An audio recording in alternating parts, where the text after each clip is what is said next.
The lonely ride and the unexpected discovery. The sun hung low over the horizon, casting long, golden shadows across the endless plains. Dust swirled in the dry wind, curling around the hooves of John Carter's horse as he rode alone toward the town. His hands, roughened by years of ranch work, gripped the reins tightly, yet his posture was tense, reflective. The past year had been merciless. Clara, his wife of 15 years, was gone, leaving a hollow ache that no amount of labor could fill. The ranch was quiet, too quiet, as if the world itself mourned with him. John's gaze scanned the horizon, noting the familiar outline of distant mesas, the skeletal remains of wind-beaten trees, and the occasional prairie dog scuttling across the barren landscape. Supplies were running dangerously low. Flour, sugar, coffee. He needed them all, and the trip into town was unavoidable. But beyond the practical necessity, there was an unspoken longing for human contact, a desperate need to hear a voice other than his own. As he approached the town's edge, the familiar dust and noise of the streets greeted him. Wooden storefronts lined the main road, their windows clouded with a fine film of grit.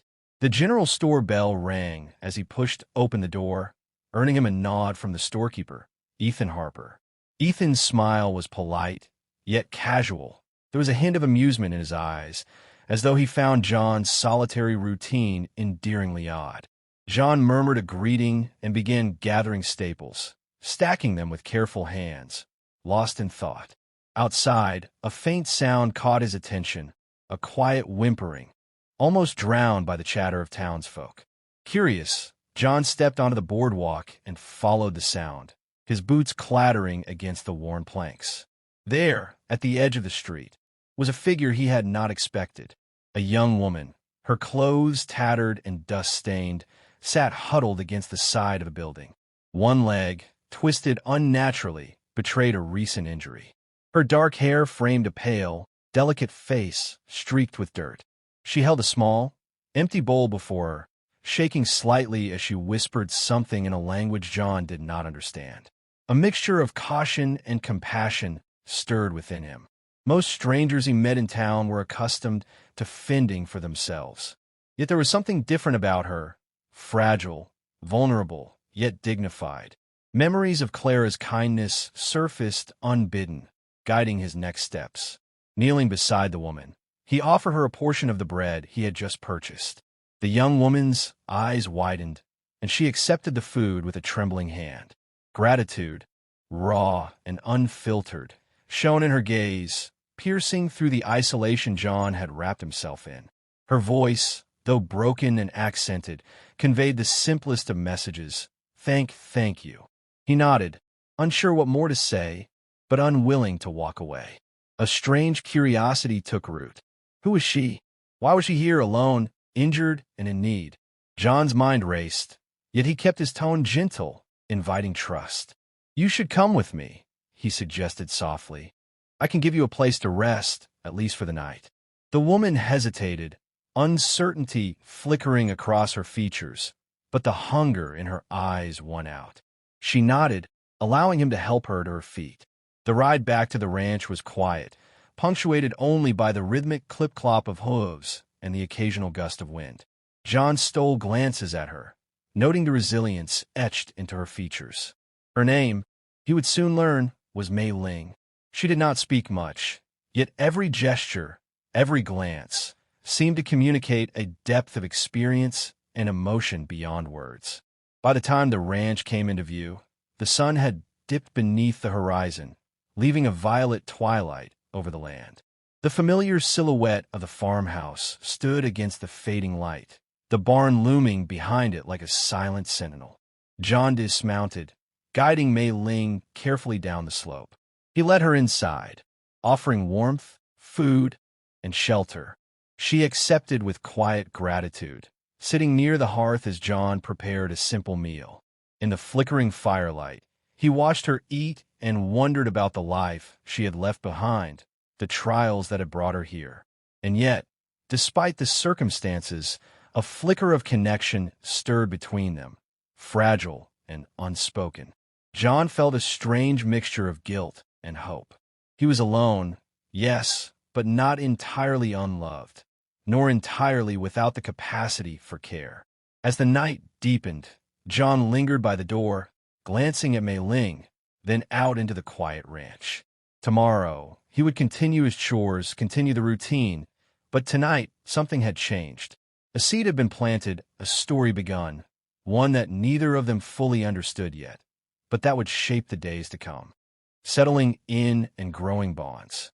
Morning light filtered through the thin curtains of the ranch house, spilling onto the rough-hewn wooden floor.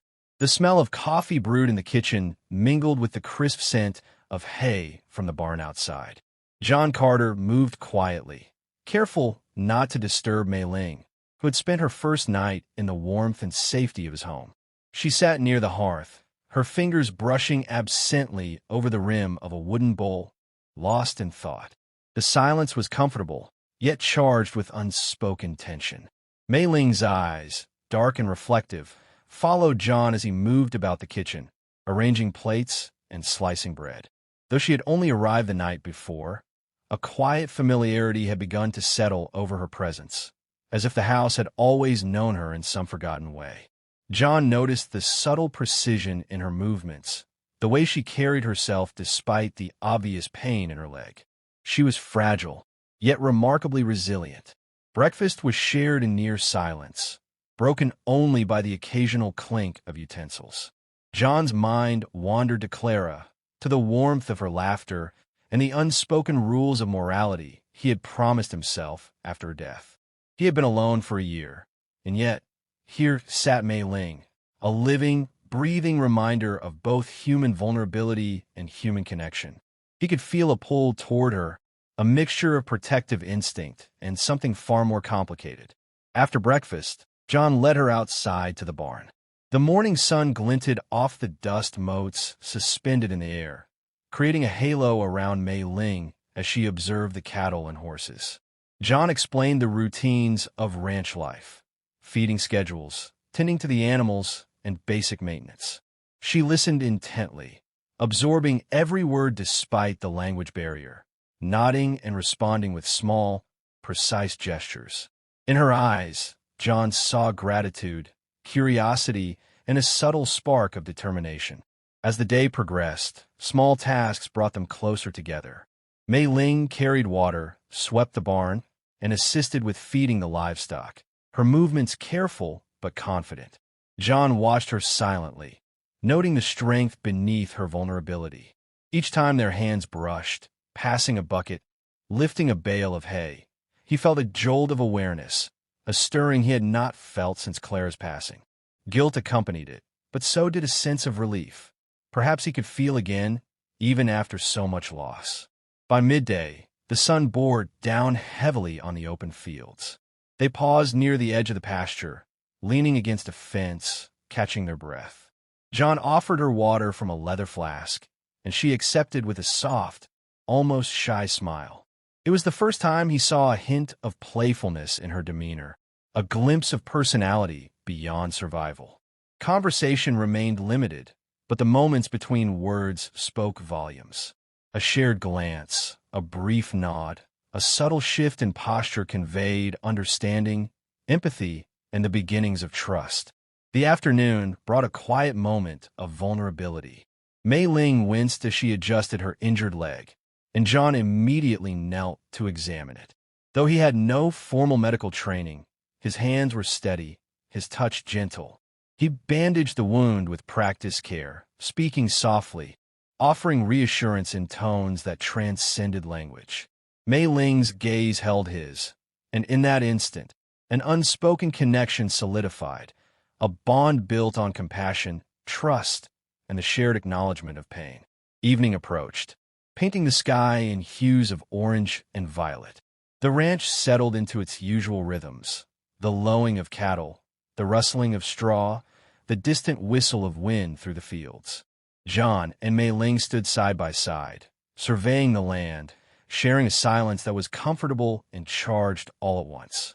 He understood, perhaps for the first time, that the ranch was more than property. It was a sanctuary, a place where human frailty and strength coexisted. As night fell, they returned to the house. Dinner was simple, yet the warmth of the hearth made it feel sufficient. Afterward, Mei Ling tended to the small garden by the kitchen, her movements careful and deliberate. John observed from the doorway, a mixture of admiration and cautious longing in his chest. He knew the line he could not cross, and yet he also understood that emotional intimacy was already taking root. Before retiring for the night, John stepped outside to the porch, the cool night air filling his lungs. The stars were scattered across the sky like spilled silver, silent witnesses to his growing internal struggle. He glanced back at the warm glow of the house, where Mei Ling sat by the window, quietly reading from a tattered book she had produced from her belongings. Tomorrow would bring more chores, more routines, and more opportunities to witness her resilience. But tonight, he allowed himself a moment of reflection. In the midst of isolation, grief, and moral boundaries, he had found a presence that stirred his heart, a fragile, compelling reminder that human connection could emerge even in the most unexpected of circumstances. And though neither fully understood what the future held, a quiet anticipation settled over the ranch. Bonds had been formed, emotional currents had begun to flow, and somewhere between caution and curiosity, the story of John Carter and Mei Ling had truly begun. Secrets, temptation, and inner conflict. The morning sun crept over the horizon, casting pale light across the ranch as John Carter stepped into the barnyard. The air was crisp, carrying the scent of hay and the faint tang of the livestock.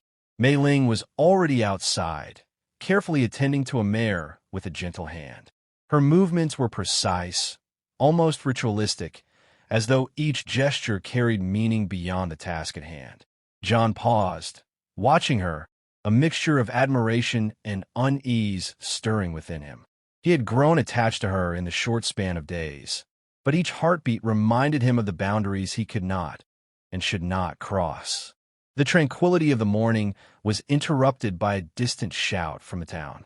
Ethan Harper, the store owner, had come riding out, a wide grin plastered across his sun-weathered face. "John, bringing company," he called, his tone teasing but laced with curiosity. John's jaw tightened, a subtle warning in his glance, while Mei Ling's eyes widened slightly. She had become accustomed to his quiet, reserved nature, and Ethan's intrusion threatened to disrupt the delicate balance between them. Ethan approached, his horse kicking up dust as he dismounted.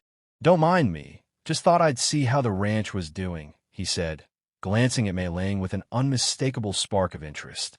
John's protective instincts flared, though he kept his voice even. "Everything's fine. She's helping." The subtle tension between the two men was palpable. Ethan's casual flirtation hinted at a world John had long avoided, a world of temptation and social entanglement. After Ethan rode off with a playful wave, John turned his attention back to Mei Ling. She seemed unaware of the subtle drama, focused instead on brushing the mare's coat with meticulous care. Yet John noticed her flinch when Ethan's voice echoed across the yard. The protective instinct he had felt since discovering her had deepened, now entwined with emotions he was hesitant to acknowledge. He realized that what he felt was no longer mere compassion. The line between duty and desire was growing perilously thin. By midday, the ranch was alive with routine. The lowing of cattle, the chirp of swallows, and the rhythmic thud of hooves against soft soil. John and Mei Ling worked side by side, performing chores that required collaboration and trust. Each task brought them closer, moving feed sacks, repairing fences, and guiding the livestock.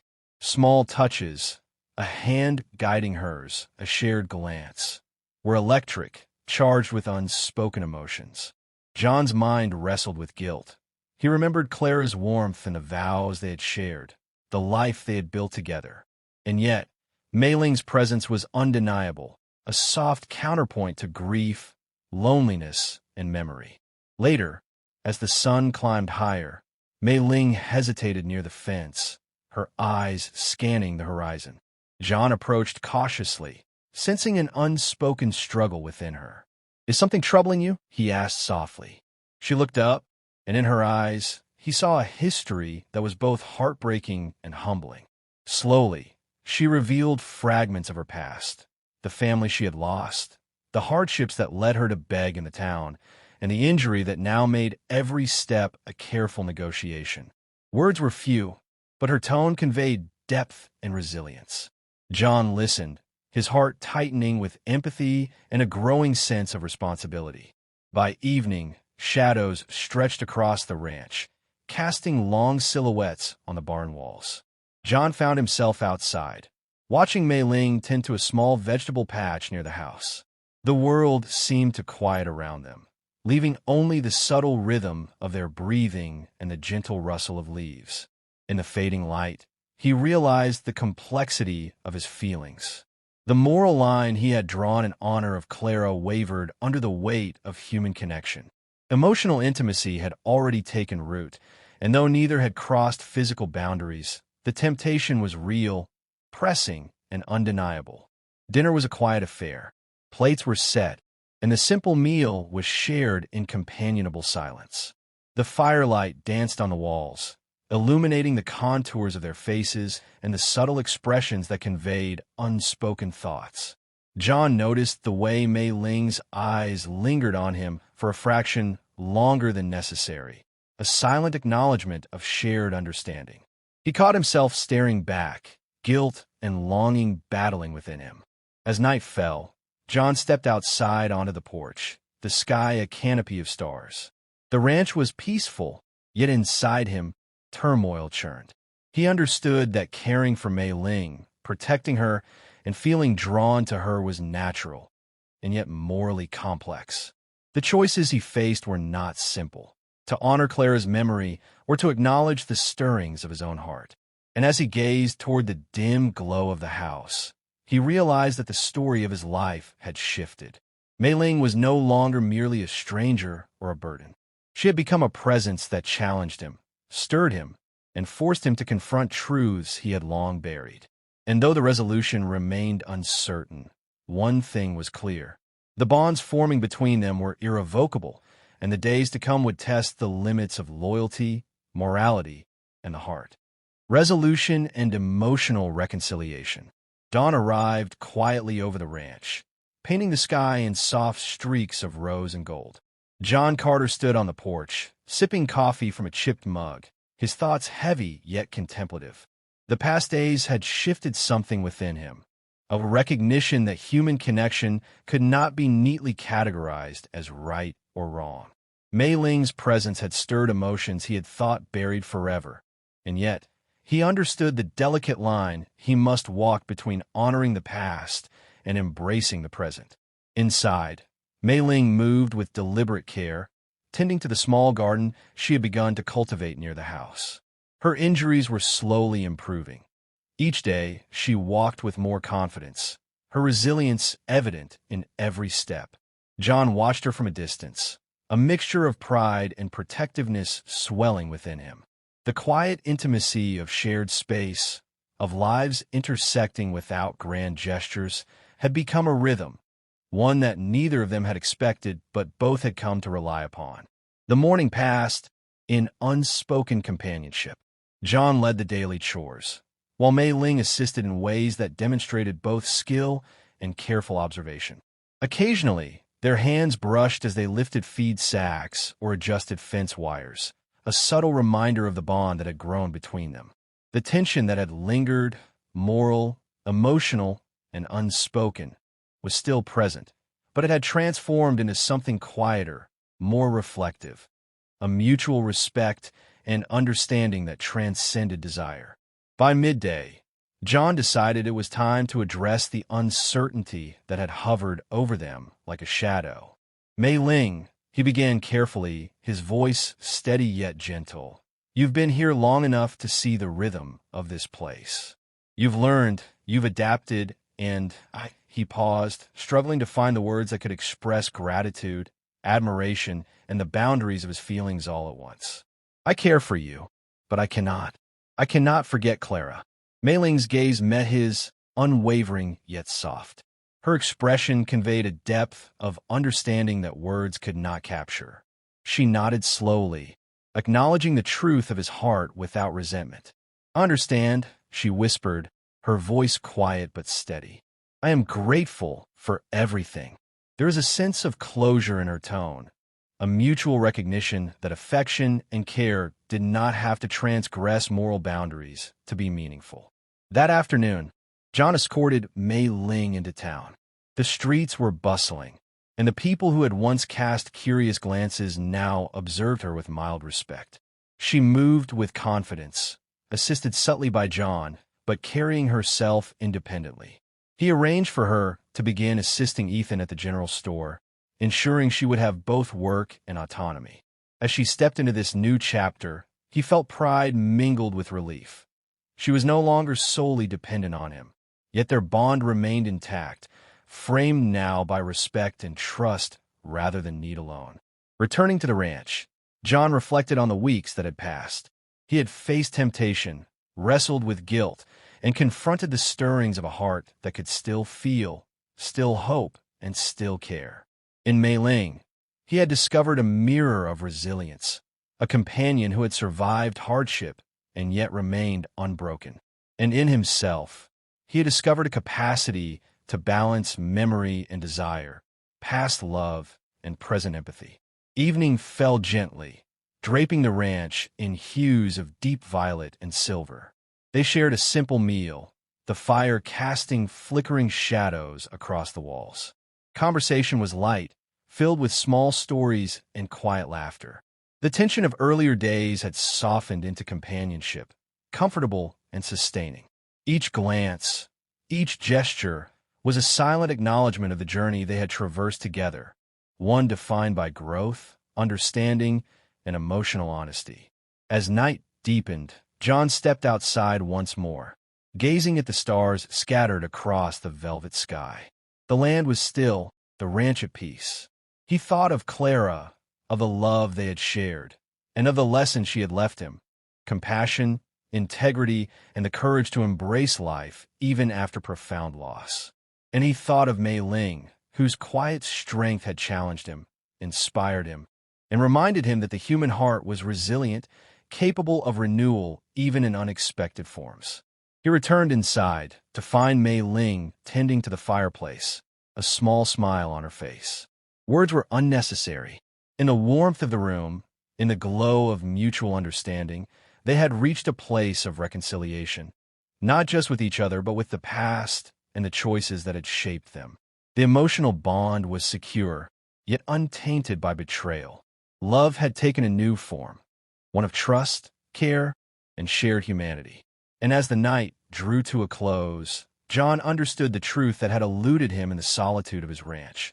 Life's most profound connections were often quiet, subtle, and unassuming. They did not require grand gestures or transgression to be meaningful. They required presence, empathy, and the courage to feel, even when the heart was fragile. In the stillness of the ranch, under a canopy of stars, two souls found solace, strength, and a beginning that honored the past while embracing the future.